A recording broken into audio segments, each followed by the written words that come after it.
सभी भाइयों एवं बहनों को नमस्कार। स्वागत है आपका आपके अपनी चैनल सक्सेस जंक्शन एक कदम सफलता की ओर में। मेरा नाम है अतुल शुक्ला और हम लेकर के आ गए हैं आपके लिए मध्य प्रदेश अस्पताल सहायक भर्ती 2026 का पेपर सेट नंबर 7। इससे पहले 6 पेपर सेट आपको हम सॉल्व करवा चुके हैं, यानी कि 6 प्रैक्टिस सेट आपके हो चुके हैं विद डिटेल सॉल्यूशन और हर सब्जेक्ट के आपके हमने प्रश्नों को जो है करवाया है। तो वीडियो को लाइक करके चैनल को सब्सक्राइब कर दीजिए, जिससे कि आगे आने वाले सारे practice set time to time आपके पास में पहुंच सकें और सारी वीडियो आप तक पहुंच सके। ऐसे ही क्वेश्चंस आपको 24 जून से स्टार्ट होने वाले आपके एग्जाम में देखने को मिलने वाले हैं। जिस तरह से फॉरेस्ट गार्ड का प्रैक्टिस सेट करवाया था, सेम टू सेम प्रश्न फॉरेस्ट गार्ड के एग्जाम में देखने को मिल रहे हैं, उसी तरह से आपके एग्जाम में भी प्रश्न देखने को मिलेंगे। चलिए शुरुआत करते हैं। आइए देखते हैं आज का पहला प्रश्न। सबसे पहले हम यहाँ से हिंदी से शुरुआत करने वाले हैं और सिलेबस के अकॉर्डिंग चलेंगे।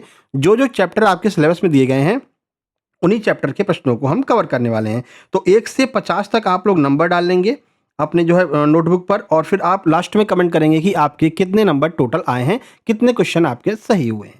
आइए पहला प्रश्न देखते हैं। पहला प्रश्न है, नेताजी का चश्मा पाठ के अनुसार नेताजी सुभाष चंद्र बोस की संगमरमर की मूर्ति बनाने का कार्य कस्बे के इकलौते हाई स्कूल के ड्राइंग मास्टर मोतीलाल जी को ही क्यों सौंपा गया था। ये रीजन आपसे पूछा है। नेताजी का चश्मा पाठ आपके जो है सिलेबस में दिया गया है, वहां से यह प्रश्न पूछा गया है। 4 ऑप्शन आपके सामने हैं। क्योंकि वे देश के सबसे प्रसिद्ध मूर्तिकार थे, क्या ये रीजन है, या क्योंकि नगर पालिका के पास अच्छे मूर्तिकारों की जानकारी नहीं थी और समय बीतता चला जा रहा था, क्या ये रीजन है, या फिर क्योंकि मोतीलाल जी ने यह काम मुफ्त में करने का वादा किया था, या क्योंकि नेताजी मोतीलाल जी के सबसे बड़े आदर्श थे। 4 ऑप्शन में से सही आंसर क्या होगा वो आपको बताना है। आइए देख लेते हैं सही आंसर क्या है। सही आंसर ऑप्शन नंबर बी है।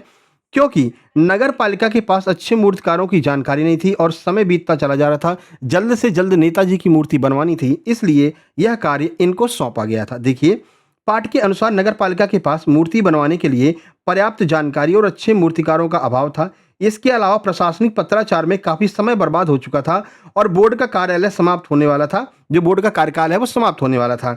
इसी जल्दबाजी और सीमित बजट के कारण अंततः स्थानीय ड्राइंग मास्टर को ही ये काम सौंप दिया गया कि आप जो है नेताजी की संगमरमर की जो है मूर्ति बना दीजिए। आगे बढ़ते हैं और अगला प्रश्न देखते हैं। प्रश्न नंबर 2 ये रहा आपके सामने। माता का आंचल इस पाठ से है। प्रश्न है, माता का आंचल पाठ में भोलानाथ और उनके साथी जब जौनार भोज का खेल खेलते हैं तो पंगत के अंत में बाबूजी के आकर बैठ जाने पर बच्चे क्या करते हैं। तो जब ये लोग खेल खेल रहे थे तो पंगत के लास्ट में क्या हुआ, बाबूजी आकर के बैठ गए खाना खाने के लिए। तो फिर बच्चों का क्या रिएक्शन था, बच्चों ने क्या रिएक्शन किया। वे बाबूजी को खाना भी परोसने लगते हैं, या फिर वे बाबूजी के साथ मिलकर गीत गाने लगते हैं, या वे शर्मा कर हंसते हुए अपना घरौंदा बिगाड़ करके भाग जाते हैं, या वे बाबूजी से मिठाई के पैसे मांगने लगते हैं। क्या होगा सही आंसर, आइए देखते हैं। सही आंसर ऑप्शन सी हो जाएगा। वे शर्मा करके अपना जो घरौंदा है उसको बिगाड़ करके भाग जाते हैं। भाई ये बच्चे मिल करके खेल खेल रहे थे, ठीक है ना। उन्होंने अपना जो छोटे छोटे घर बना रखे थे और फिर उसमें ये हुआ कि भैया चलो आप खाना खिलाने के लिए सबको बुला लो, तो सारे बच्चे बैठ करके खाना खा रहे थे वैसे खेल खेल में। इसी बीच बाबूजी भी आकर के बैठ गए थे, तो बच्चे जो थे वो शर्मा गए कि बाबूजी भी कह रहे होंगे तुम लोग क्या खेल खेल रहे हो, ठीक है। तो वे शर्मा करके अपने घरौंदे को तोड़ करके वो लोग जो है शर्मा करके भाग गए। यही इस पाठ में बताया गया है। तो देखिए, खेल खेल में जब बच्चे दावत का नाटक करते थे तब भोलानाथ के बाबूजी भी पंगत में आकर जीमने यानी भोजन करने के लिए बैठ जाते थे। उन्हें देखते ही बच्चे शर्मा जाते थे और हंसते हुए अपने मिट्टी के घरौंदे को बिगाड़कर वहां से भाग खड़े होते थे। या बच्चों की बाल सुलभ लज्जा और चंचलता का सुंदर चित्रण इस पाठ में माता का आंचल पाठ में देखने को मिलता है। चलिए आगे बढ़ते हैं। आगे बढ़ने से पहले आप लोग बता दें, जैसा कि आप लोग जानते हैं फॉरेस्ट गार्ड का भी एग्जाम चल रहा है और फॉरेस्ट गार्ड के जो सुपर सिलेक्शन नोट्स हमने दिए थे वहां से सीधे सीधे प्रश्न एग्जाम में देखने को मिल रहे हैं। कई बार आपको हम एग्जाम्पल भी दे चुके हैं, स्क्रीनशॉट के साथ में दिखा भी चुके हैं। वीडियो के लास्ट में आपको दिखा देंगे। अभी एक भाई के 81.50 नंबर आए हैं, यानी कि 81.5 नंबर आए हैं, जिन्होंने हमारे नोट्स को जो नोट्स से पढ़ा था और कंप्लीट करके गए थे। मतलब उन्होंने मैसेज भी किया है, कल एग्जाम के बाद में आपको लास्ट में दिखा देंगे, ठीक है। तो इसी बात को ध्यान में रखते हुए हमने अभी हाल ही में मध्य प्रदेश अस्पताल सहायक के कंप्लीट सुपर सिलेक्शन नोट्स तैयार किए हैं। तो जिन लोगों की तैयारी हो गई है, कॉन्फिडेंस नहीं आ रहा, या फिर जिनकी बिल्कुल भी तैयारी नहीं हुई है, वो लोग अभी इस नोट्स को परचेज करके अपनी तैयारी को और मजबूत कर सकते हैं। क्या क्या मिलेगा, तो 5 सब्जेक्ट के complete super selection theory notes आपको मिलने वाले हैं। इसके अलावा जितने भी प्रैक्टिस सेट हमने करा रखे हैं वो सारे प्रैक्टिस सेट आपको पीडीएफ फॉर्म में मिलेंगे, और लगभग 700 से 800 एमसीक्यू भी करवा रखे हैं, वो सारे एमसीक्यू भी आपको मिलेंगे। और आगे आने वाले जितने भी प्रैक्टिस सेट हैं, जितने भी पेपर सेट हैं, वो सब आपको उस ग्रुप में मिलते रहेंगे। साथ ही साथ में क्विज वगैरह भी हम उस ग्रुप में करवाते हैं, तो आज उसमें हम क्विज भी करवाने वाले हैं, ठीक है। कैसे नोट्स प्राप्त करेंगे? कोई ऐप वगैरह इंस्टॉल नहीं करना है, छोटी सी प्रक्रिया है। ये क्यूआर कोड आपको दिखाई दे रहा है, आप इसका स्क्रीनशॉट खींच लीजिए। इसी पर आप 149 का पेमेंट करेंगे और पेमेंट करने के बाद में उस पेमेंट का स्क्रीनशॉट आपको केवल इस व्हाट्सएप नंबर 7052547003 इस पर आपको सेंड कर देना है। आप जैसे ही स्क्रीनशॉट सेंड करेंगे, तुरंत की तुरंत इसी नंबर से कंप्लीट सुपर सिलेक्शन नोट्स आपको सेंड कर दी जाएंगे। व्हाट्सएप ग्रुप की लिंक सेंड कर दी जाएगी। उस लिंक पर क्लिक करके आप व्हाट्सएप ग्रुप को भी ज्वाइन कर लेंगे और आगे के सारे नोट्स आपको जो है मिलते रहेंगे मेरे भाई, ठीक है। और थोड़ा सा आप एक बार टाइम देख लेना, टाइम क्या है, हर 2 घंटे पे हम नोट्स भेजते हैं। तो जो प्रोफाइल पिक होती है ना व्हाट्सएप की, उस पर लगा रहता है कि भाई अब नोट्स जो है इतने बजे भेजे जाएंगे, अब इतने बजे भेजे जाएंगे। तो थोड़ा सा आप लोग वेट कर लेंगे, परेशान नहीं होना। जो लोग पेमेंट करेंगे सबको नोट्स मिलेगा, ठीक है ना। तो बिल्कुल भी ऐसा नहीं करना कि पता नहीं नोट्स मिले नहीं मिले, सबको नोट्स मिलेगा। अभी लास्ट में आपको दिखा भी देंगे मेरे भाई। चलिए, सारी बातें समझ में आ गई होंगी, तो नोट्स लेकर के सफलता की तरफ एक कदम बढ़ा दीजिए। आइए देखते हैं अगला प्रश्न। प्रश्न नंबर 3 ये रहा आपके सामने, देखिए। कह रहे एक कहानी यह भी पाठ के आधार पर लेखिका मन्नू भंडारी के साहित्यिक जीवन को दिशा देने और उनमें आत्मविश्वास जगाने में सबसे महत्वपूर्ण भूमिका किसकी रही? किसने सबसे महत्वपूर्ण भूमिका निभाई उनके अंदर आत्मविश्वास को जगाने में? 4 ऑप्शन आपके सामने हैं। आइए आंसर देखते हैं। प्रश्न का सही आंसर हो जाएगा उनके कॉलेज की प्राध्यापिका शीला अग्रवाल ने। आइए देखते हैं इनके बारे में डिटेल जानकारी। तो देखिए, लेखिका के जीवन में कॉलेज की हिंदी प्राध्यापिका शीला अग्रवाल का विशेष प्रभाव पड़ा।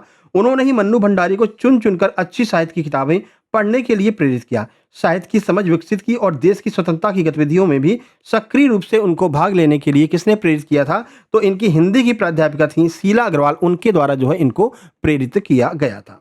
अगला प्रश्न देखिए, प्रश्न नंबर 4 सूरदास के पदों से ये प्रश्न पूछा गया है।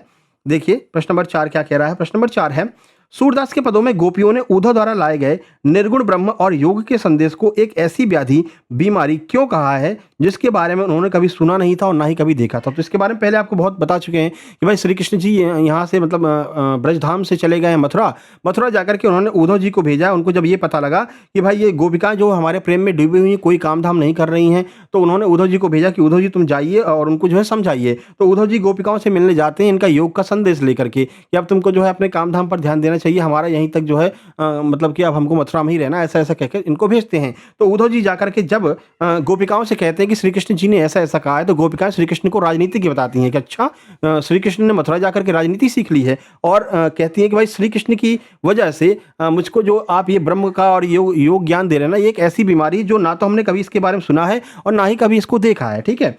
तो ऐसा क्यों कहती है वही आपसे पूछ रहे हैं। 4 ऑप्शन आपके सामने है, आइए आंसर देख लेते हैं। सही आंसर ऑप्शन बी हो जाएगा, क्योंकि वे श्री कृष्ण के सगुण प्रेम में इतनी लीन हो गई थी कि निर्गुण ब्रह्म की बातें उनके लिए एक अनजानी मानसिक पीड़ा जैसी थी। जो बातें उद्धव समझा रहे थे वो बातें उनके बिल्कुल भी समझ में नहीं आ रही थी, क्योंकि वो श्री कृष्ण के प्रेम में पूरी तरह से लीन हो गई थी। देखिए, गोपियां उद्धव से कहती हैं, सू तो व्याधि हमको ले आए, देख सुनी ना करी। अर्थात आप हमारे लिए योग रूपी ऐसी बीमारी व्याधि लेकर आए हैं जिसके बारे में हमने ना कभी सुना, ना कभी देखा और ना ही कभी इसका अनुभव किया है। गोपियों का मन पूरी तरह से श्री कृष्ण के प्रेम में अनुरक्त है, उनको उद्धव की बातें बिल्कुल भी अच्छी नहीं लग रही हैं। अगला प्रश्न ये रहा, प्रश्न नंबर 5 देखिए। राम लक्ष्मण परशुराम संवाद में लक्ष्मण के अनुसार एक सच्चे सूरवीर यानी कि योद्धा की सबसे प्रमुख पहचान क्या होती है? लक्ष्मण जी कहते हैं कि भाई जो परशुराम जी आते हैं और उनको जो है धनुष टूटने के बाद में परशुराम जी गुस्सा हो रहे हैं, तो लक्ष्मण जी क्या कहते हैं कि एक सच्चा जो योद्धा होता है वो क्या करता है? सही आंसर आपका ऑप्शन सी हो जाएगा। उनका कहना है कि जो युद्ध भूमि में व्यर्थ के डींगे हाँकने की बजाय प्रत्यक्ष रूप से युद्ध और पराक्रम करके दिखाता है, वही सच्चा योद्धा और सूरवीर कहलाता है। ऐसा कह करके उन्होंने परशुराम जी के क्रोध में और अग्नि में घी डालने का काम किया है। चलिए आगे बढ़ते हैं। प्रश्न नंबर 6 देखिए।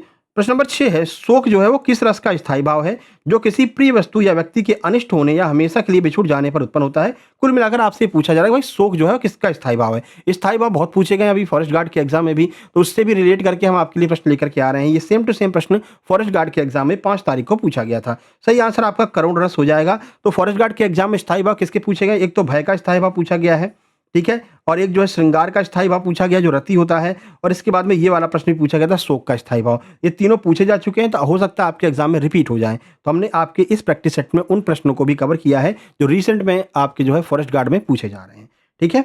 चलिए, तो रस सिद्धांत के अनुसार जब किसी अत्यंत प्रिय व्यक्ति की मृत्यु को प्राप्त होने या किसी प्रिय व्यक्ति के सदा के लिए नष्ट हो जाने पर हृदय में जो विषाद उत्पन्न होता है उसको हम शोक कहते हैं। अगला प्रश्न नंबर 7 ये रहा आपके सामने। बताइए, मैया मैं तो चंद्र खिलौना लय हूँ, इस काव्य पंक्ति में मुख्य रूप से कौन सा अलंकार प्रयोग में लाया गया है? बताइए, उपमा है, श्लेष है, रूपक है, यमक है, कौन सा अलंकार इस पंक्ति में आपको देखने को मिलता है? और अलंकार के भी प्रश्न आपके फॉरेस्ट गार्ड में अच्छे खासे पूछे जा रहे हैं।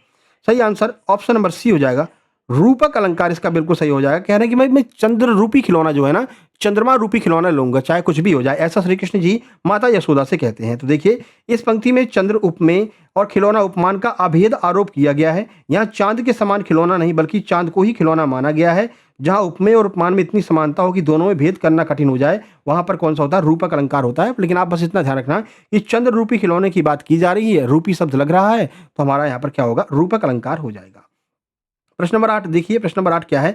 प्रश्न नंबर 8 है, रीतकालीन कवि देव ने अपने एक सवैये फटिक सिलानी सौ सुधरियो सुधा मंदिर में पूर्णिमा की चांदनी रात की उज्ज्वलता और सुंदरता की तुलना किससे की है? तो जो चांदनी रात है उसकी उज्ज्वलता है, जो सुंदरता उनको बहुत, उनके मन को बहुत भा रही है, उसकी तुलना कवि देव ने किससे की है? ये पूछ रहे हैं। 4 ऑप्शन आपके सामने, जल्दी से आप पढ़ लीजिए और आप आंसर जो है कमेंट बॉक्स में कमेंट कर दीजिए। चलिए हम आपको आंसर बता देते हैं। सही आंसर ऑप्शन बी हो जाएगा, पारदर्शी और उज्ज्वल स्फटिक, यानी कि जो क्रिस्टल से बनी हुई मड़ियां हैं, अमृत मंदिर के समान दिख रही हैं, ऐसा उन्होंने इसका जो है इससे तुलना की है। यहाँ पर समझिए, कविदेव ने पूर्णिमा की रात का अत्यंत मनोहारी वर्णन करते हुए कहा है कि आकाश और धरती पर फैली हुई चांदनी ऐसी लग रही है मानो स्फटिक क्रिस्टल नामक पारदर्शी और जो चमकदार मड़ियां हैं, एक विशाल सुधा मंदिर यानी अमृत के मंदिर को तैयार किया गया है इन मड़ियों से बना करके, ऐसा जो है महसूस हो रहा है इस चांदनी को देख करके।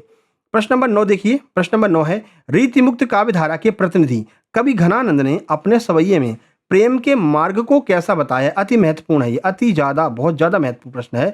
अति सूदो स्नेह को मार्ग है, इसमें कैसा बताया है इसने यानी प्रेम के मार्ग को? 4 ऑप्शन आपके सामने हैं, आइए आंसर देखते हैं। सही आंसर आपका हो जाएगा ऑप्शन नंबर सी, यानी कि अत्यंत सीधा और सरल और निष्कपट से भरा हुआ बताया है प्रेम के मार्ग को, आप यहाँ पर देख सकते हैं। तो कवि घनानंद के अनुसार प्रेम का मार्ग अति सूदो, अत्यंत सीधा और सरल है। इस मार्ग पर चलने के लिए किसी भी प्रकार की चतुराई, छल कपट या टेढ़ेपन की आवश्यकता नहीं होती है। यहाँ वही व्यक्ति चल सकता है जिसका हृदय पूरी तरह से सच्चा, निश्चल और अहंकार मुक्त हो। फिलहाल आजकल तो ऐसा होता नहीं है, ठीक है ना, आजकल इसका जस्ट उल्टा हो गया है। चलिए प्रश्न नंबर 10 देखिए, किसी त्योहार, महापुरुष की जीवनी या किसी ऐतिहासिक स्थान जैसे ताजमहल का विस्तार पूर्वक और रोचक वर्णन करने वाले निबंध जो है वो किस श्रेणी में आते हैं? ये निबंध आपका रचनात्मक दिया गया है, रचनात्मक हिंदी, जिसमें निबंध और पत्र से प्रश्न पूछा जा सकता है, तो वहां से यह प्रश्न पूछा गया। बताइए क्या हो जाएगा? 4 ऑप्शन आपके सामने हैं। चलिए सही आंसर हो जाएगा, इसको हम वर्णनात्मक निबंध कहते हैं, जहां पर भी ऐसे चीजों का वर्णन किया जा रहा हो, जैसे ताजमहल हो गया, किसी महापुरुष की जीवनी हो गई, तो इस तरह के जो वर्णन होते हैं, तो निबंध लेखन विधा में जिन निबंधों में किसी स्थान,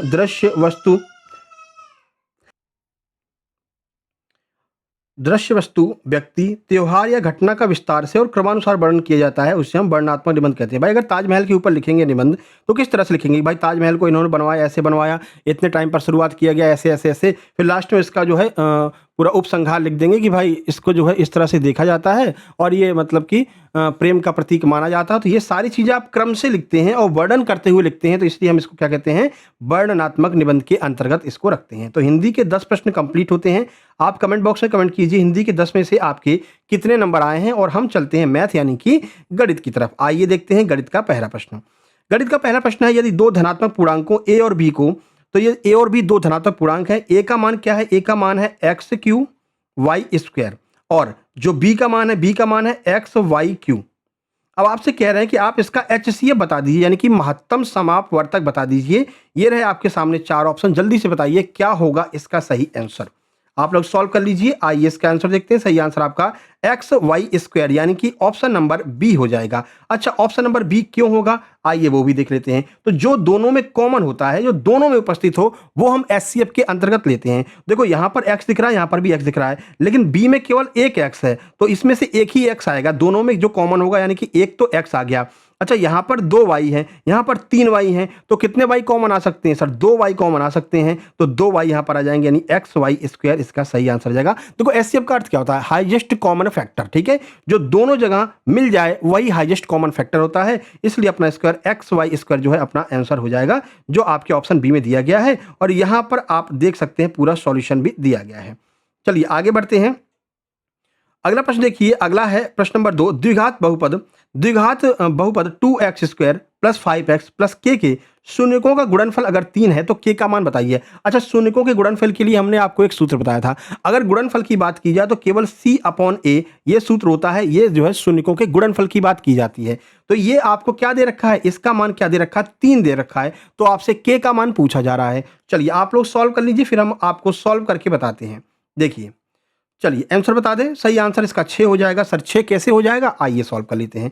कह रहे हैं कि 2x² 5x प्लस के, इसमें ABC का मान क्या है भाई बताओ। तो ये तो A का मान हो जाएगा 2, B का मान 5, C का मान K हो जाएगा। हमको गुणनफल निकालना है, यानी C/A। तो C का मान हो गया K और A का मान हो गया 2। K/2 का मान कितना दे रखा है सर, 3 दे रखा है यहाँ पर। देखिए अब K का मान आप निकाल सकते हैं। K बराबर क्या हो जाएगा, कैची का गुणा कर देंगे, 2 3 6, 6 आपका आंसर हो जाएगा, जो ऑप्शन नंबर सी में दिया गया है।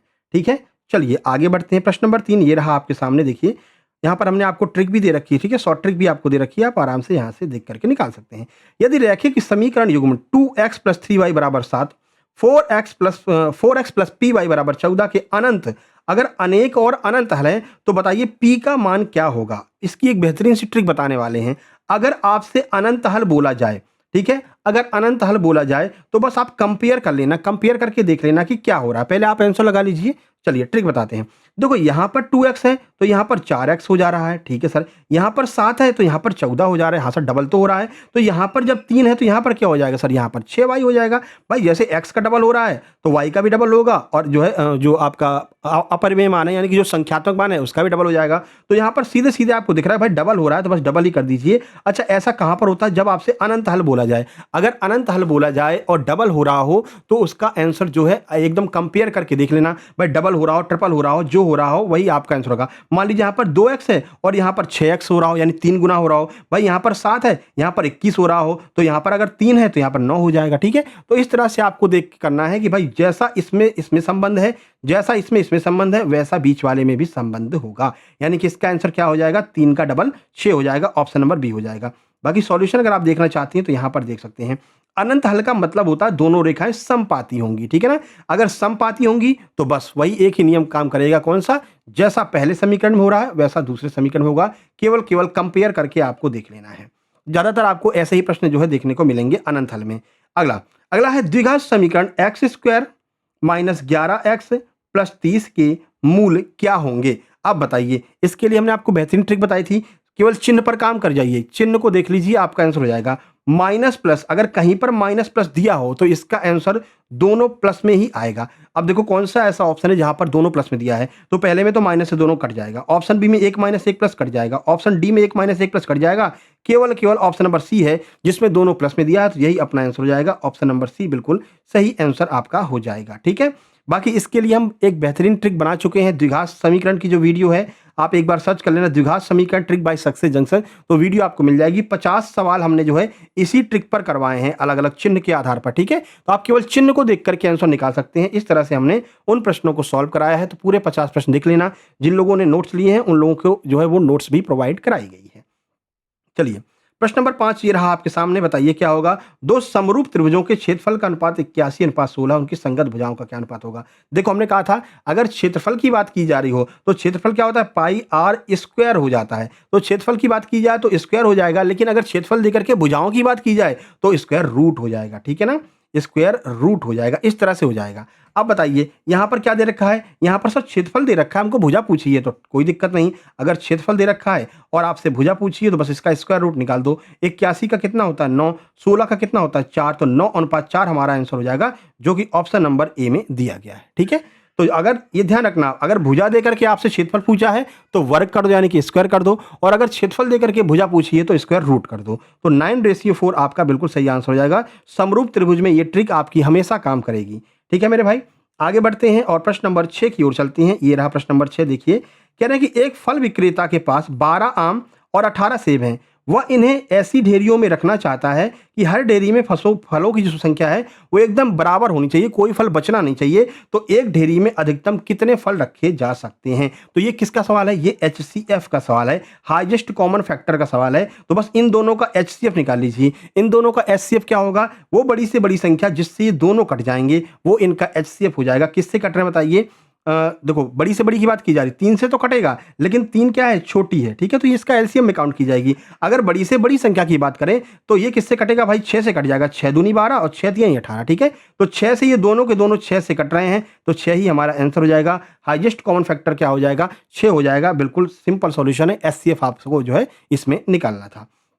चलिए अगला देखिए, अगला 7वां प्रश्न है, 3 सेंटीमीटर, 4 सेंटीमीटर, 5 सेंटीमीटर त्रिज्या वाले धातु के 3 ठोस गोलों को पिघला करके एक नया बड़ा ठोस गोला बनाया जा रहा है, तो आप ये बताइए कि उस नए ठोस गोले की त्रिज्या क्या होगी, बताइए। 4 ऑप्शन आपके सामने हैं, बढ़िया से आप लोग सॉल्व कर सकते हैं और इसकी ट्रिक हम आपको बता देते हैं। देखिए तो देखो, जब भी कभी ऐसी बात की जाए जहां पर 3, 4 और 5 की ट्रिपलेट, अच्छा ट्रिपलेट के लिए हमने बोला था, आप लोगों ने याद किया कि नहीं, कुछ हमने आपसे बोला था कि ट्रिपलेट हैं जिनको आपको याद कर लेना है, ठीक है, उसमें सबसे महत्वपूर्ण है 3, 4 और 5 वाली ट्रिपलेट। अब ये ट्रिपलेट किस तरह से काम करेगी वो आपको बता देते हैं। जब भी कहीं पर 3, 4 और 5 दिया गया हो और आपसे नए गोले की आयतन पूछा गया या नई कोई चीज बनाई जा रही हो, उसका आयतन पूछा गया हो, तो क्या आंसर होगा, तो उसका आंसर आप हमेशा ध्यान रखना, 3, 4, 5, आंसर इसका 6 आ जाएगा।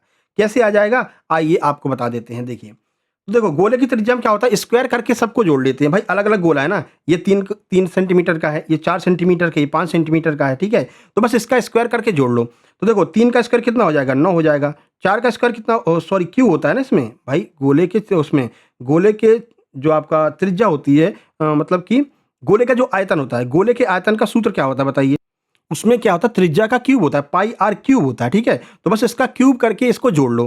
3 का क्यूब करो कितना, 3 तक 9, तो 9 3 27 हो जाएगा, 4 का 4 चक 16, 16 चक 256 हो जाएगा, ठीक है, उसके बाद 25 25 पंचे 625 हो जाएगा, ठीक है।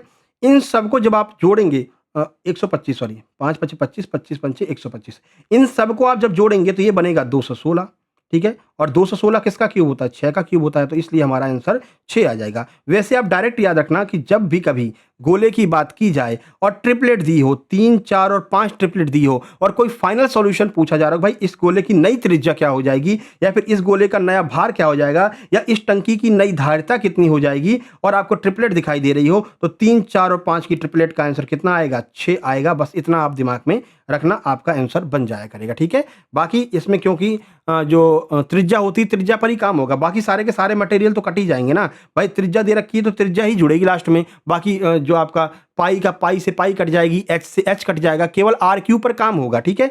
आर क्यूब में आपका 3, 4 और 5 तीनों का क्यूब करके जोड़ दीजिए, आपका आंसर 216 आएगा। उसका घनमूल जब निकालेंगे तो 6 आएगा। यहाँ पर आप देख सकते हैं भाई, 3 का क्यूब, 4 का क्यूब, 5 का क्यूब, तीनों को जोड़ा 216 आ गया। तो लेकिन आपको क्या ध्यान रखना है, यदि परीक्षा में 3, 4, 5 त्रिज्या वाले गोले पिघलाए जाएं तो हमेशा बिना समय गंवाए आप जो है इसका आंसर क्या लगाएंगे, 6 लगाएंगे, क्योंकि ये ट्रिपलेट होती है, ठीक है।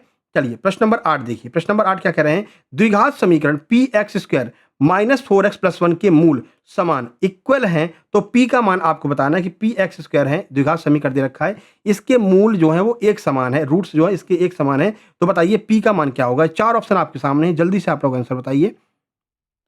तो मूल समान कब होते हैं, मूल समान इसका विविधता निकालना पड़ता है। विविधता क्या होता है, बी डी बराबर बी स्क्वायर माइनस 4ac। अब इसका विविधता निकाल लीजिए, वही आपका आंसर हो जाएगा।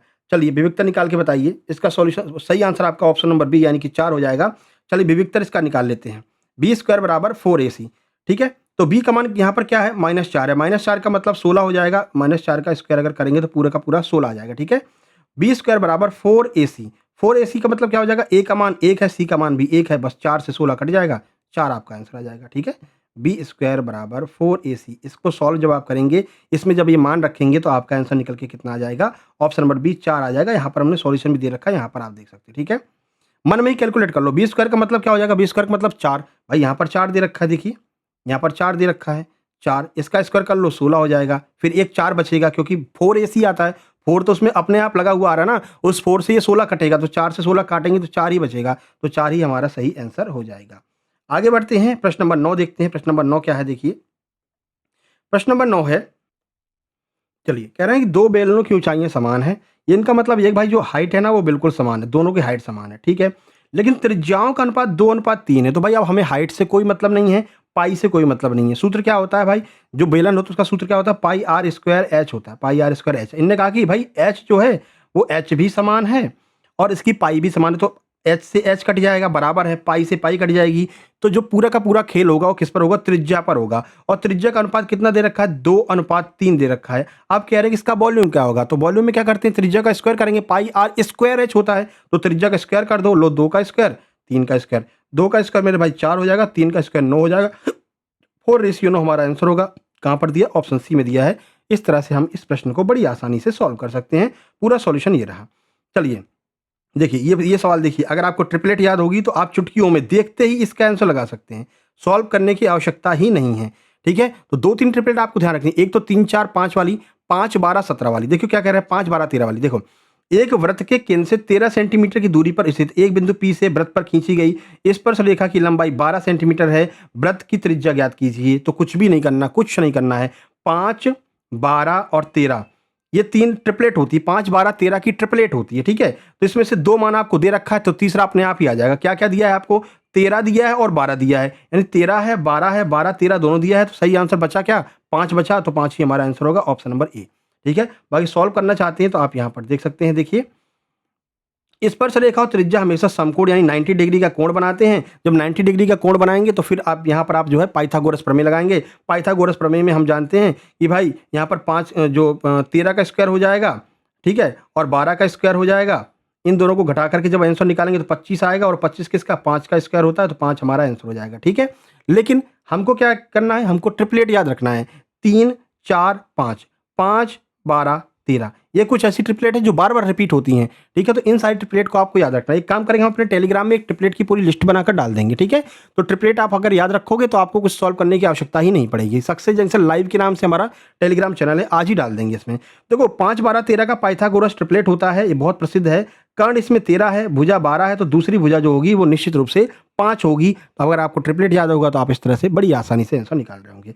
चलिए, मैथ के 10 सवाल पूरे होते हैं। बताइए कितने नंबर आपके आए हैं, और अपन चलते हैं साइंस की ओर। ये रहा साइंस का पहला प्रश्न।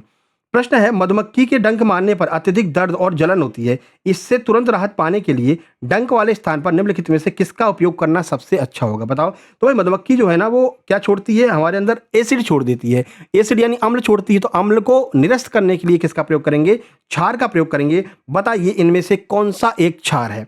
चलिए आंसर देखते हैं। सही आंसर बेकिंग सोडा हो जाएगा, option number C. Baking soda एक क्षार होता है जो अम्ल से क्रिया करके उदासीन कर देता है। जैसे हमारे पेट में HCl होता है, ठीक है, HCl होता है, HCl जब रिश्ता है तो हमारे पेट में एसिडिटी बन जाती है, यानी अम्ल की मात्रा ज्यादा हो जाती है। फिर हम क्या करते हैं, ऊपर से इनो पीते हैं। इनो क्या होता है, क्षार होता है। जैसे ही क्षार हमारे पेट में पहुंचता है और पेट में अम्ल है, अम्ल और क्षार मिलकर के उदासीन हो जाते हैं और हमारा पेट एकदम ठंडा ठंडा महसूस होने लगता है। यहाँ पर देख सकते हैं, मधुमक्खी का डंक हमारे शरीर में मेथनोइक अम्ल यानी फॉर्मिक एसिड को छोड़ता है, जिससे दर्द और जलन होती है। बेकिंग सोडा जो सोडियम हाइड्रोजन कार्बोनेट होता है, एक दुर्बल क्षारक माइल्ड बेस होता है। जब इसे डंक मारने वाले स्थान पर लगाया जाता है तो यह अम्ल के प्रभाव को उदासीन कर देता है, जिससे हमें आराम मिलता है। आगे बढ़े, अगला प्रश्न देखिए। कह रहा है कि सोने और प्लेटिनम जैसी उत्कृष्ट और अघुलनशील धातुओं को गलाने की क्षमता रखने वाले अम्लराज एक्वारेजिया में सांद्र HCl और सांद्र HNO3 का मिश्रण जो है वो किस रेशियो में होता है, रेशियो बता दीजिए। ये 101% आपके एग्जाम में पूछा जाएगा। आइए आंसर देखते हैं। सही आंसर आपका ऑप्शन भी हो जाएगा, 3:1 के अनुपात में ये रेशियो आपको देखने को मिलेगा जो है अम्लराज में, एक्वारेजिया में। अगला प्रश्न देखिए, यहाँ पर पूरा सॉल्यूशन दिया है, आप देख लेना। प्रश्न नंबर 3, नहीं तो फिर वीडियो बहुत लंबी हो जाएगी, है ना।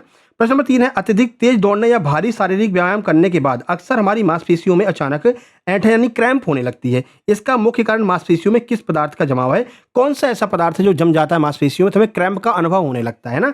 इसलिए कहते हैं कि जब आप दौड़ने जा रहे हैं तो दौड़ने से पहले थोड़ा सा स्ट्रेचिंग कर लीजिए, दौड़ने के बाद भी आपको थोड़ा सा स्ट्रेचिंग कर लेनी चाहिए, जो रिलैक्स वाली एक्सरसाइज होती है वो कर लेनी चाहिए। नहीं तो क्या होगा, हमारे पैरों के हमारे पैरों की नसों में लैक्टिक अम्ल जम जाएगा। लैक्टिक अम्ल जमने से क्या होता है, हमें ऐंठन का एहसास होता है। यहाँ पर देखिए, जब हम भारी व्यायाम करते हैं तो मांसपेशियां अधिक ऊर्जा की आवश्यकता मांसपेशियों को होती है, लेकिन ऑक्सीजन की आपूर्ति कम हो जाती है। इस ऑक्सीजन के अभाव में मांसपेशियां कोशिकाओं से अवायवीय श्वसन करती हैं, जिससे ग्लूकोज आंशिक रूप से टूट करके लैक्टिक अम्ल बना देता है, और यही लैक्टिक अम्ल हमारी मांसपेशियों में जम जाता है तो हमें ऐंठन का अनुभव होता है। अगला प्रश्न नंबर 4 ये रहा, बताइए।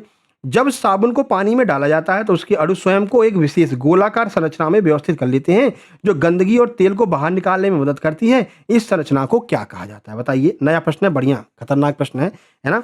तो साबुन में क्या, साबुन को पानी में डालोगे तो ऐसे झाग झाग सा बन जाता है ना, तो गोल गोल अणु बन जाते हैं जो मैल निकालने का काम करते हैं। ठीक है, बताओ इनमें से उसको हम क्या कहते हैं? तो वो जो गोल अणु बनते हैं उनको हम मिसेल कहते हैं। क्या कहते हैं? मिसेल। आइए यहाँ पर देख सकते हैं। तो साबुन के अणु के 2 सिरे होते हैं, एक जलरागी होता है जो पानी की तरफ रहता है, दूसरा जल विरागी होता है जो तेल या मैल की तरफ रहता है। पानी के अंदर ये अणु एक गुच्छे यानी कि गोलाकार आकार में व्यवस्थित हो जाते हैं, जिसे मिसेल कहते हैं, और मिसेल के बीच में मैल फंस जाता है और पानी से धोने पर वो आसानी से बाहर निकल जाता है। इस तरह हमारे कपड़े एकदम साफ हो जाते हैं। ठीक है। प्रश्न नंबर 6। प्रश्न नंबर 6 है ब्रायोफिल्म। ब्रायोफिल्म जिसे हम अजूबा कहते हैं, अजूबा नामक पौधों में प्राकृतिक रूप से वनस्पति प्रवर्धन पौधे के किस भाग के द्वारा होता है? बताइए वनस्पति प्रवर्धन अजूबा नामक पौधे में किस भाग से होता है? 4 ऑप्शन आपके सामने हैं। सही आंसर आपका ऑप्शन नंबर डी हो जाएगा। पत्तियों के किनारे पर जो कलिकाएं होती, जो मुकुल होते हैं, वहां से जो है इनका प्रवर्धन देखने को मिलता है। देखिए सॉल्यूशन देखिए यहाँ पर। तो ब्रायोफाइलम एक ऐसे विशिष्ट पौधा है जिसकी पत्तियों के किनारों मार्जिन पर छोटी छोटी कलिकाएं यानी कि बड से विकसित होते हैं। यह पत्ती टूट करके नमी और मिट्टी पर गिरती है तो इन कलिकाओं से जड़ें निकल आती हैं और एक नया पौधा बन जाता है। यानी पत्ती से पौधे का निर्माण हो रहा है। ठीक है ना। जैसे ये कोई पौधा है, इसकी पत्ती टूट गई, टूट के नीचे गिर गई, तो यहाँ पर एक नया पौधा निकलना शुरू हो जाता है। ठीक है। तो ये आपका किस लिए होता है? ये ब्रायोफाइलम नामक जो है पौधे में होता है और पत्तियों के किनारों पर जो बड्स होते हैं उसकी वजह से ये प्रक्रिया होती है। प्रश्न नंबर 6 देखिए। प्रश्न नंबर 6 है मनुष्यों में बच्चे का लिंग निर्धारण जो है वो मुख्य रूप से किस बात पर निर्भर करता है? माता के एक्स गुणसूत्र पर, पिता से प्राप्त होने वाले एक्स या वाई पर, माता के पोषण पर, या फिर पर्यावरणीय तापमान पर। बताइए बच्चा क्या होगा, लड़का या लड़की होगा? ये कौन डिपेंड करेगा, कौन डिफाइन करेगा? तो सही आंसर होगा ऑप्शन नंबर बी, पिता से प्राप्त होने वाले गुणसूत्र। देखो माता तो एक्स और एक्स ही देती है। ठीक है। जब पिता के द्वारा एक्स या वाई इनमें से जो भी दिया जाता है उस आधार पर बच्चे का निर्माण होता है। ठीक है। तो बच्चा क्या पैदा हो रहा है, बच्चा मतलब लड़की है या लड़का है, ये माता की कोई गलती नहीं है। ठीक है ना। पिता की तरफ से जो गुणसूत्र मिले हैं उसके आधार पर बन रहा है। तो महिलाओं में गुणसूत्रों का जोड़ा एक्स एक्स होता है जबकि पुरुषों में एक्स वाई होता है। बच्चा माता से हमेशा एक्स गुणसूत्र ही प्राप्त करता है। यदि पिता से एक्स गुणसूत्र मिला तो लड़की पैदा होगी, यानी कि डबल एक्स। अगर एक्स और एक्स हो गई तो लड़की पैदा होगी। यदि पिता से वाई गुणसूत्र मिलता है तो एक्स वाई बन जाता है और एक्स वाई होने पर लड़का पैदा होता है। तो पिता की ये जिम्मेदारी होती है कि मतलब कि उसका जो क्या कहते हैं कि कहते नहीं भाई कि तुम मुझे जो है एक लड़का नहीं दे पा रही हो, लड़की ही लड़की पैदा हो रही हैं, तो महिला की गलती नहीं है। वो गलती किसकी है? पिता की गलती। भाई पिता की तरफ से एक्स आ रहा है, वाई आ रहा है, तो वो उस पर डिपेंड करेगा ना। महिला उसमें क्या कर सकती है? वो तो अपने दोनों एक्स और गुणसूत्र दे रही है। ठीक है। तो आगे से ध्यान रखना। अगला, किसी भी महिला को ये नहीं कहना कि तुम नहीं बच्चा दे पा रही हो। ठीक है ना। या फिर तुम जो है लड़का नहीं दे पा रही हो, लड़की नहीं दे पा रही हो। वो उस पर डिपेंड नहीं करता। वो तो अपना एक्स और एक्स गुणसूत्र निकाल रही है। पिता की तरफ से जो मिलेगा वो डिफाइन करेगा कि क्या बनेगा। वाहनों के पीछे का दृश्य देखने के लिए किस प्रकार के दर्पण का उपयोग करते हैं? 4 ऑप्शन आपके सामने हैं। सही आंसर हो जाएगा उत्तल दर्पण का प्रयोग करते हैं। क्यों? क्योंकि यह सीधा, छोटा और विस्तृत दृष्टि क्षेत्र वाला प्रतिबिंब बनाता है। ठीक है। इसलिए हम साइड मिरर के रूप में किसका प्रयोग करते हैं? उत्तल दर्पण का प्रयोग करते हैं। आगे देखते हैं। ये पूरा सॉल्यूशन दिया, आप अच्छे से पढ़ लेना। अब वीडियो बहुत लंबी हो रही है, जल्दी जल्दी कर लेते हैं। समजातीय श्रेणी के किन्हीं भी दो क्रमागत लगातार आने वाले सदस्यों के आणविक सूत्र के द्रव्यमान में कितने द्रव्यमान का मतलब कि कितने द्रव्यमान का अंतर होता है? जो समजातीय श्रेणी वाले होते हैं, लगातार अगर आ रहे हैं तो कितना अंतर होगा? तो इनके बीच में 14 का अंतर होता है। ठीक है। 14 यू का अंतर यहाँ पर देखने को मिलता है। तो समजातीय श्रेणी के दो लगातार सदस्यों जैसे कि मीथेन हो गया, ईथेन हो गया, ठीक है, के बीच में हमेशा एक जो कार्बन CH2 समूह होता है इसका एक का अंतर होता है। ठीक है ना। तो कार्बन का द्रव्यमान 12 यू होता है, हाइड्रोजन का 2 यू होता है, तो 12 और 2 मिलकर के 14 यू बन जाएंगे, यानी कि 14 यू का डिफरेंस यहाँ पर देखने को मिलेगा। प्रश्न नंबर 9 देखिए। प्रश्न नंबर 9 है सामान्य धात्विक ऑक्साइड की प्रकृति कैसी होती है? जो नॉर्मल धात्विक ऑक्साइड होते हैं उनकी प्रकृति कैसी होती है? क्षारीय, उदासीन, अम्लीय, इनमें से कोई नहीं। सही आंसर जो धात्विक होते हैं वो कैसे होते हैं? क्षारीय यानी कि बेसिक होते हैं। ठीक है। ये पूरा सॉल्यूशन दिया गया, आप देख लेना। चलिए आगे बढ़ते हैं। प्रश्न नंबर 10 पौधों में संवहन ऊतक जो फ्लोएम होता है, फ्लोएम का मुख्य कार्य क्या होता है? तो इसके बारे में आपको ट्रिक बताई थी। जा से जाइलम, देखो जा से जाइलम और जा से जल, यानी जाइलम का काम जल पहुंचाना होगा, फा से फ्लोएम, फा से फूड। फ्लोएम का काम क्या होगा? भोजन पहुंचाना। आइए देखते हैं कौन से ऑप्शन में दिया गया है भोजन। तो जड़ों से पत्तियों तक जल और खनिज परिवहन नहीं भैया। पत्तियों में प्रकाश संश्लेषण के द्वारा बने हुए भोजन यानी फूड को पौधों के विभिन्न भागों तक पहुंचाने का काम कौन करेगा? फ्लोएम करेगा। ऑप्शन बी हमारा आंसर हो जाएगा। अब बता दीजिए कितने नंबर आपके आए हैं? 10 में से आपके कितने नंबर आए हैं? जल्दी से बताइए। साइंस में हम चलते हैं सोशल साइंस यानी कि सामाजिक विज्ञान की ओर। ये रहा पहला प्रश्न। 1909 में प्रकाशित प्रसिद्ध पुस्तक हिंद स्वराज के लेखक कौन थे? बताइए। 4 ऑप्शन आपके सामने हैं। तो हिंद स्वराज जो है वो किसके द्वारा लिखी गई है? महात्मा गांधी के द्वारा लिखी गई है। देखिए तो 1909 में हिंद स्वराज में महात्मा गांधी ने यह विचार स्पष्ट किया था कि भारत में ब्रिटिश शासन भारतीयों के सहयोग से ही स्थापित हुआ था। यदि भारतीय अपना सहयोग वापस ले ले तो ब्रिटिश शासन ढह जाएगा और स्वराज की स्थापना हो जाएगी। ऐसा महात्मा गांधी ने अपनी पुस्तक हिंद स्वराज में कहा था। गर्मी बहुत है मेरे भाई, ठीक है ना? ना तो एसी चला रहे हैं, ना पंखा चला रहे हैं, नहीं तो तुम्हें सुनाई नहीं पड़ेगा, कहोगे सर आवाज़ नहीं आ रही है।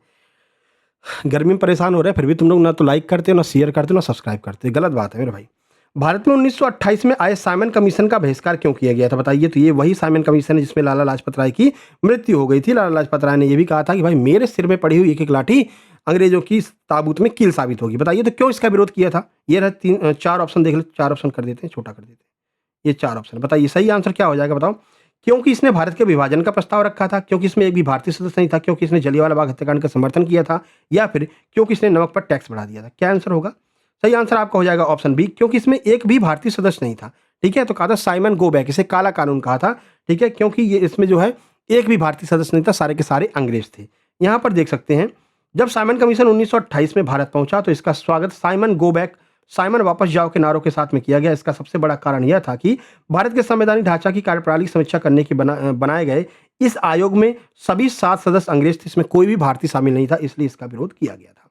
प्रश्न नंबर 3 बताइए, कपास की खेती के लिए कौन सी मिट्टी सबसे उपयुक्त मानी जाती है? तो काली मिट्टी जो है, जिसे रेगुर मिट्टी कहते हैं, काली मिट्टी कहते हैं, ये सबसे उपयुक्त होती है कपास की खेती के लिए, गन्ने की खेती के लिए। ये पूरा सॉल्यूशन दिया गया है।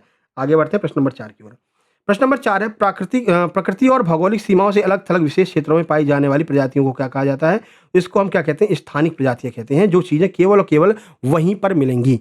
ठीक है, जैसे कि आप क्या उदाहरण दें आपको? अंडमान निकोबार। अंडमान निकोबार में सेंटलीज पाए जाते हैं। कौन? सेंटलीज एक आदिवासी टाइप के होते हैं, ये केवल केवल अंडमान निकोबार में ही पाए जाएंगे। तो इस प्रकार की प्रजाति को हम क्या कहेंगे? स्थानिक प्रजातियां कहते हैं, जो केवल केवल वहीं पर पाई जाती हैं, जितना उतने ही क्षेत्र में पाई जाएंगी, उससे बाहर वो नहीं पाई जाएंगी, चाहे वो वनस्पति हो जाए, चाहे वो आदिवासी हो जाए, या फिर कोई जड़ी बूटी हो जाए। तो ऐसी सभी चीज़ों को हम क्या कहेंगे? स्थानिक प्रजातियां कहते हैं। ये सॉल्यूशन दिया गया है, IUCN ने इसकी परिभाषा दी है। ठीक है, आगे बढ़ते हैं। बैटरी भी कम बची हुई है मेरे भाई, 11% बची है। ठीक है, चलिए। क्या है कि एग्जाम एनालिसिस भी होता रहता है ना, तो लगातार काम चलता रहता है, इसलिए जो है जितने भी डिवाइस हैं वो चार्ज वार्ज हो ही नहीं पाते मेरे भाई। अब इसके बाद में लगभग 1 से 1:30 बजे के बाद में जो है एग्जाम एनालिसिस स्टार्ट हो जाएगा फॉरेस्ट गार्ड का। भारत में पहली सफल सूती वस्त्र मिल जो है 1854 में कहाँ पर स्थापित की गई थी? 4 ऑप्शन आपके सामने हैं। सही आंसर आपका हो जाएगा ऑप्शन नंबर डी, मुंबई में पहली बार स्थापित की गई थी। तो भारत में पहली सफल यंत्रीकृत सूती वस्त्र मिल 1854 में मुंबई, जिसे तत्कालीन बंबई कहा जाता था, स्थापित की गई। इसके लिए वहाँ की गर्म और आर्द्र जलवायु, बंदरगाह की सुविधा, कच्चे माल की प्रचुर उपलब्धता और कुशल श्रमिकों की मौजूदगी के कारण जो है ये पूरा सारी चीज़ें वहाँ पर मिल गई बंबई में, तो वहाँ पर पहली बार सूती जो है मिल स्थापित कर दी। अगला देखिए, किस फसल को भारत का सुनहरा रेशा गोल्डन फाइबर के नाम से जाना जाता है? तो जो जूट है, इस जूट को गोल्डन फाइबर कहते हैं। ठीक है, पश्चिम बंगाल में सबसे ज़्यादा पाया जाता है। तो अपने भारत में सबसे ज़्यादा पश्चिम बंगाल में, पूरे विश्व में बात करें तो बांग्लादेश को जो है जूट का हब कहा जाता है। जूट सबसे ज़्यादा बांग्लादेश में पाया जाता है। बोरे, चटाई, रस्सियाँ, इन सब के निर्माण में इसका प्रयोग होता है। अगला, भारतीय संघीय व्यवस्था में अवशिष्ट विषयों जैसे कंप्यूटर सॉफ्टवेयर पर कानून बनाने का अधिकार किसके पास में है? तो कंप्यूटर सॉफ्टवेयर किस तरह से कार्य करेगा, कौन कौन इसमें शामिल होगा, इस पर कानून कौन बनाएगा? राज्य सरकार, केंद्र सरकार, स्थानीय सरकार या दोनों? सही आंसर हो जाएगा केवल केंद्र सरकार। ठीक है, तभी तो भाई अगर मतलब कि कहीं साइबर अटैक हो रहा है तो केंद्र सरकार की जिम्मेदारी होती है। ठीक है ना, तो केंद्र सरकार ही इस पर कानून बना सकता है, कंप्यूटर जैसे अवशिष्ट विषय पर। यहाँ पर सॉल्यूशन दिया गया है, यहाँ पर देख लीजिएगा। कह रहे हैं भारतीय संविधान के अनुसार वे सभी विषय जो संघ सूची, राज्य सूची या समवर्ती सूची, इन तीनों में किसी में भी नहीं आते, जैसे कि कंप्यूटर सॉफ्टवेयर जो संविधान बनने के बाद में अस्तित्व में आया था, उन्हें अवशिष्ट विषय कहा जाता है, और इन विषयों पर कानून बनाने का अधिकार केवल केवल केंद्र सरकार के पास में होता है। अगला देखिए, कह रहे हैं कि महात्मा गांधी राष्ट्रीय ग्रामीण रोजगार गारंटी यानी कि मनरेगा ये पूछा गया परसों फॉरेस्ट गार्ड में पूछा गया था। ठीक है, कौन से एक्ट से आया था? तो 2005 से आया था। 2005 के अंतर्गत ग्रामीण परिवारों को वर्ष में कितने दिनों के लिए रोजगार गारंटी दी जाती है, यानी एक वर्ष में कितने दिन उनको काम मिलेगा, ये गारंटी है। चलिए, सही आंसर भी हो जाएगा, 100 दिन का काम जरूर से जरूर दिया जाएगा एक वर्ष के भीतर। तो मनरेगा भारत सरकार का एक प्रमुख गरीबी उन्मूलन कार्यक्रम है। इसके तहत प्रत्येक ग्रामीण परिवार के उन वयस्क सदस्यों को जो अकुशल शारीरिक श्रम करने के इच्छुक है, यानी कि गड्ढा वड्ढा खोद सकते हैं, नाली वाली बना सकते हैं, एक वित्तीय वर्ष में कम से कम 100 दिनों का वैतनिक यानी कि भुगतान सहित जो है उनको कार्य दिया जाएगा। और 2005 में ये आया था, एक्ट 2005 में बना था। 2009 में इसका नाम चेंज कर दिया गया, पहले नरेगा था, अब मनरेगा कर दिया है। महात्मा गांधी और जोड़ दिया है। भारतीय अर्थव्यवस्था में किस क्षेत्र को सेवा क्षेत्र कहा जाता है? सर्विस सेक्टर किसको कहते हैं? प्राथमिक को, द्वितीय को, तृतीय को, विनिर्माण को? सही आंसर आपका हो जाएगा तृतीय क्षेत्र जो होता है उसको जो हम क्या कहते हैं? सेवा क्षेत्र कहते हैं। ठीक है, इसमें आपका कृषि आ जाता है, कच्चे माल जो है प्राथमिक क्षेत्र में, दूसरे में कच्चे माल से बने हुए उत्पाद जैसे कि उद्योग वगैरह जो है वो दूसरे में आ जाते हैं, और तीसरे में जो सेवाएं प्रदान की जाती हैं जैसे होटल हो गया, है ना, और रेस्टोरेंट हो गया, जहाँ पर सेवा आपको मिल रही, बैंकिंग हो गया, ये सब तृतीय क्षेत्र के अंतर्गत आते हैं। 10 नंबर, किसी देश के विकास को मापने के लिए विश्व बैंक के द्वारा उपयोग की जाने वाली प्रति व्यक्ति आय की गणना कैसे की जाती है? पर कैपिटा इनकम, प्रति व्यक्ति आय की गणना कैसे करता है विश्व बैंक? बताइए। 4 ऑप्शन आपके सामने हैं। इकोनॉमिक्स से ये प्रश्न है, देखिए 4 ऑप्शन है। सही आंसर क्या होगा? सही आंसर ऑप्शन नंबर बी हो जाएगा। देश की जितनी इनकम हो रही है और देश की जितनी आबादी है, तो इनकम में आबादी का डिवाइड दे दो, आबादी का भाग दे दो, तो प्रति व्यक्ति आय वहां पर निकल करके आ जाती है। पीसीआई, पर कैपिटा इनकम, निकल करके आ जाती है। यहाँ पर पूरा सॉल्यूशन दिया है। चलिए, सोशल साइंस कंप्लीट होता है। आप बताइए सोशल साइंस में 10 में से कितने नंबर आए? अपन चलते हैं इंग्लिश की ओर। इंग्लिश का पहला प्रश्न ये रहा, बताइए। In the chapter a letter to God what did Lencho desperately hope for? यानी कि जो लेटर टू गॉड नामक उसमें कविता लिखी गई है, उसमें जो लेंचो है, उसने लेंचो ने लेटर लिखा था। लेंचो ने किस लिए लेटर लिखा था? क्या उम्मीद थी लेंचो को कि लेटर में क्या जवाब आएगा और उससे उसको क्या फायदा होगा? ए न्यू ट्रैक्टर, एक नया ट्रैक्टर चाहिए था? नहीं भैया। एक good shower for rain for his crop, उसको ये उम्मीद थी कि हाँ भैया बढ़िया सी बारिश होगी जिससे कि जो उसकी फसल है वो फसल बहुत अच्छी हो जाएगी। A letter from his son, उसने अपने पुत्र को लिखा था? नहीं। ए 100 पैसों इमीडिएटली, एक 100 पैसे जो है मतलब कि आवश्यक रूप से मंगाने के लिए लेटर लिखा था। क्या होगा सही आंसर? सही आंसर आपका हो जाएगा option number A, option number B हो जाएगा। ऑप्शन नंबर बी, एक गुड शावर ऑफ रेन। देखिए हिंदी में देख लीजिए। एक लेटर टू गॉड पार्ट के अनुसार लेंचो एक मेहनती किसान था। उसकी मक्के की फसल पूरी तरह तैयार हो गई थी। उसे पकने के लिए केवल एक अच्छी बारिश या फिर कम से कम एक बौछार की आवश्यकता थी। इसी की वो उम्मीद कर रहा था। ए लेटर टू गॉड नामक कविता में what did Lencho desperately hope for? Lencho जो है किसकी उम्मीद कर रहा था? लेंचो ये उम्मीद कर रहा था कि भाई बादल आ गए हैं, थोड़ी सी बारिश हो जाएगी, तुम्हारी मक्के की फसल एकदम तैयार हो जाएगी। तो एक छोटी सी बारिश की वह उम्मीद कर रहा था। ऑप्शन नंबर बी हमारा सही आंसर होगा। क्वेश्चन नंबर 2 देखिए। क्वेश्चन नंबर 2 है, what is the main theme of the poem a tiger in the zoo by Leslie Norris? Leslie Norris के द्वारा जो कविता लिखी गई letter a tiger in the zoo, उसका जो है थीम क्या है? बताइए। 4 ऑप्शन आपके सामने हैं। सही आंसर हो जाएगा option B, the contract between freedom and captivity. अब हिंदी में देख लीजिए इसका क्या आशा है। हिंदी में देखिए, ये देखिए। इस कविता का मुख्य विषय स्वतंत्रता और पिंजरे की कैद, गुलामी के बीच का अंतर है। कवि दिखाता है कि कैसे एक स्वतंत्र बाघ जंगल में अपनी मर्जी से घूमता है, जबकि चिड़ियाघर में कैद बाघ अपनी स्वतंत्रता छीन जाने के कारण क्रोधित और असहाय होता है। ऐसा जो है इस कविता में बताया गया है। अब कविता तो आप लोगों ने पढ़ी नहीं है क्योंकि हाई स्कूल है, हाई स्कूल की पाठ में दिया गया है, तो आपने पढ़ा नहीं होगा, ठीक है ना। लेकिन हम आपको हिंदी में भी समझाते चल रहे हैं साथ साथ में, ठीक है। जब पीडीएफ देंगे तो पूरा हिंदी का सॉल्यूशन भी उसमें रहेगा, आपको पूरा रिवाइज भी करने में कोई दिक्कत नहीं होगी। चलिए, प्रश्न नंबर 3 ये रहा आपके सामने। कह रहे हैं from the diary of Anne Frank why does Anne decide to keep a diary? एक जो पार्ट है in the diary, from the diary of Anne Frank, इसमें एनी जो है वो डायरी लिखने क्यों प्रारंभ करती है? क्या रीजन था कि एनी डायरी लिखना प्रारंभ करती है? सही आंसर ऑप्शन बी हो जाएगा, she has no close friend for confident. यानी कि उसके पास में कोई अच्छा दोस्त नहीं था जिससे वो अपनी बातों को शेयर कर सके, इसलिए वो क्या करती है, एक डायरी लिखना शुरू करती है। और वहीं से यह पार्ट उठाया गया है, डायरी ऑफ एनी फ्रैंक, ठीक है। ये सॉल्यूशन दिया गया है। क्वेश्चन नंबर 4 देख लीजिए। क्वेश्चन नंबर 4 क्या है? देखिए, क्वेश्चन नंबर 4 है, चूज द करेक्ट टेंस। यहाँ पर आपको करेक्ट टेंस बताना है। Look the boys dash football in the ground. जो बच्चे हैं वो ग्राउंड में फुटबॉल खेल रहे हैं। देखो, जो बच्चे हैं वो ग्राउंड में फुटबॉल खेल रहे हैं।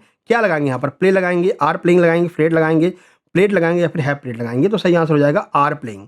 लुक, देखो, the boys are playing football in the ground, क्योंकि वर्तमान में खेल रहे हैं तो प्रेजेंट कंटिन्यूअस हो जाएगा, ठीक है। तो सही आंसर आपका हो जाएगा option number B, are playing. यहाँ पर पूरा सॉल्यूशन दिया गया है प्रेजेंट कंटिन्यूअस का। आगे बढ़ते हैं। टेंस भी बहुत अच्छे पूछे जा रहे हैं आपके फॉरेस्ट गार्ड में, तो तैयार रहना, इसी तरह के क्वेश्चन आपको देखने को मिल जाएंगे। अगला, identify the tense due to following the sentence. इसमें जो है आपको टेंस आइडेंटिफाई करना है। She had been waiting for the bus for over an hour when it finally arrive. यानी कि वो जो है बहुत ज़्यादा वेट कर रही थी किसका? बस का। फॉर एन आवर, 1 घंटे से, व्हेन इट फाइनली अराइव, और फाइनली वो जो बस थी वो आ गई थी। किसका प्रयोग किया गया? बताइए कौन सा टेंस है ये? सही आंसर आपका हो जाएगा पास्ट परफेक्ट कंटिन्यूअस का यहाँ पर बात की जा रही है, यानी कि ऑप्शन नंबर ए हो जाएगा। अच्छा, ऐसा क्यों हो रहा है तो वो यहाँ पर देख लो। देखिए, वाक्य में हैड बीन वेटिंग का प्रयोग किया गया है, जो दर्शाता है कि कोई कार्य भूतकाल में शुरू हुआ है और भूतकाल के ही किसी निश्चित समय का लगातार चल रहा है, या पास्ट परफेक्ट कंटिन्यूअस की टेंस को स्पष्ट दिखाता है। आप तो केवल साइक्रिया से पहचान लो, हैड बीन लिखा है यानी कि ये पास्ट परफेक्ट कंटिन्यूअस है, बस, और कुछ देखने की आवश्यकता ही नहीं है। क्वेश्चन नंबर 6 देखिए। क्वेश्चन नंबर 6 क्या है? क्वेश्चन नंबर 6 कह रहा है fill in the blank with the appropriate modal. Modal verb लगानी है आपको। You dash not wear a uniform to the party, casual cloth are fine. यानी कि तुमको पार्टी में कोई यूनिफॉर्म पहन के आने की आवश्यकता नहीं है, जो कैजुअल आपके कपड़े हैं वो भी वहाँ पर काम करेंगे। बताइए। जहाँ कहीं पर आवश्यकता की बात की जाए तो वहाँ पर हम क्या लगाते हैं, नीड का प्रयोग करते हैं, तो यू नीड नॉट हो जाएगा, ऑप्शन बी आपका सही आंसर हो जाएगा। वाक्य का अर्थ है कि पार्टी में यूनिफॉर्म पहनने की जरूरत नहीं है। नीड नॉट का अर्थ होता है किसी कार्य को करने के लिए कोई बाध्यता या फिर आवश्यकता नहीं है, तो हम नीड नॉट का प्रयोग करते हैं। मस्ट नॉट का प्रयोग सख्त मनाही के लिए, मतलब मना कर देंगे कि भाई सिगरेट पीना सख्त मना है, तो आप मस्ट नॉट का प्रयोग करेंगे। क्वेश्चन नंबर 7 देखिए क्वेश्चन नंबर 7 कह रहे हैं कि सिलेक्ट द करेक्ट मॉडल, यहाँ पर भी आपको मॉडल लगाना है, ठीक है। He has been driving continuously for 12 hour, 12 घंटे से लगातार वो ड्राइविंग कर रहा है। ही डैश बी एग्जॉस्टेड, यानी कि वो बहुत ज़्यादा थका हुआ है। क्या लगाएंगे, यहाँ पर 4 ऑप्शन आपके सामने हैं। सही आंसर सी हो जाएगा, ही मस्ट बी एग्जॉस्टेड, यानी कि वो बहुत ज़्यादा, सच में वो बहुत ज़्यादा थक गया होगा। तो जब हम उपलब्ध प्रमाणों जैसे कि 12 घंटे लगातार गाड़ी चलाने के आधार पर कोई पक्का अनुमान लगाते हैं, तो वहाँ पर हम मस्ट का प्रयोग करते हैं। क्वेश्चन नंबर 8 देखिए, क्वेश्चन नंबर 8 क्या है, ये रहा 4 option. Fill in the blank with the correct determiner, आपको यहाँ पर डिटरमाइनर का प्रयोग करना है। I have read dash book that you gave me, मैंने वो सारी की सारी किताब पढ़ ली है जो तुमने मुझको दी थी। तो यहाँ पर होल की बात की, यानी सारी की सारी किताबों की बात की जा रही है, तो सारी किताबों के लिए हम किसका प्रयोग करेंगे, ऑल द का प्रयोग करेंगे। तुमने मुझे जितनी किताब दी थी वो मैंने सारी की सारी पढ़ ली है।